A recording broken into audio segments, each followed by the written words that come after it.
Okay, in this example here, we are looking at a problem that involves linear velocity and angular velocity.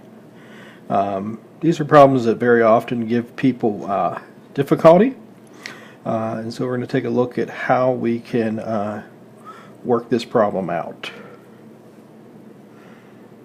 So the first thing that we need to do is the bicycle rim is given in inches.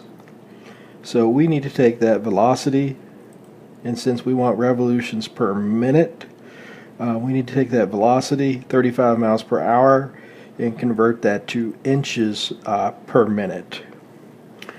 So we begin with our 35 miles per hour.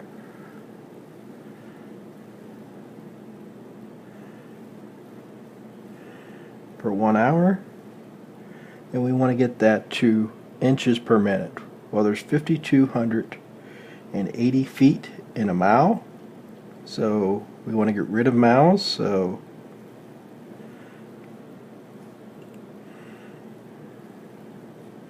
that'll get us to feet per hour, but we need inches per hour. We know that there are 12 inches in 1 foot. So that's taken care of now, getting us to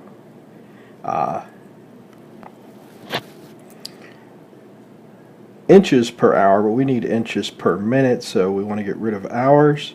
Every 1 hour has 60 minutes.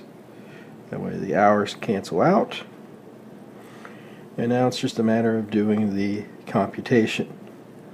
So again, as you can see here, miles cancel with miles, hours cancel with hours, feet cancel with feet, so our final units are inches per minute. Now we just do that multiplication.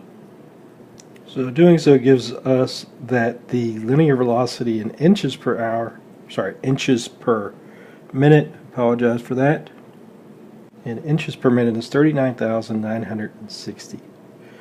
Okay, at this point we now know our velocity in terms of inches, which is how our radius is expressed. Now the diameter is given as 26 inches, so that means that the radius will of course be 13 inches. And now to get from that linear velocity to the number of revolutions, well, revolutions is really talking about the angle, how the angle is changing.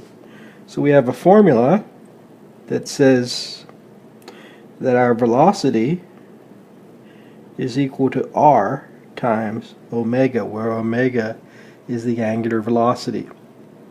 We know the velocity is 36,960 inches per minute. We know the radius is 13 inches, so we can solve to find out what omega is. So we find omega is 2843.08 per minute. That's because on the right-hand side, left-hand side, it's inches per minute. On the left-hand side. On the right-hand side, it's inches. You divide by inches, and you're left with just per minute. Now we have to remember that angular velocity is always in terms of radians, because angular velocity came from arc length, where the angle again is in radians.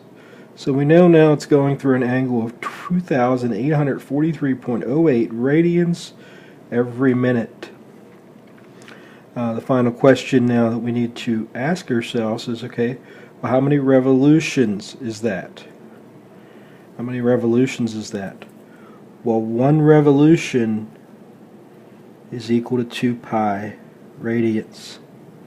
Right, 1 full revolution, you go through an angle of 2 pi radians. So we can use that as our conversion factor. So we take our 2843.08 per minute, and we need to convert that to revolutions. Well, 1 revolution occurs every 2 pi radians, and again, radians are unitless, so there's no unit issue there. So by dividing by 2 pi, we can now get how many revolutions per minute this is. So we find that it's 452.5 revolutions per minute.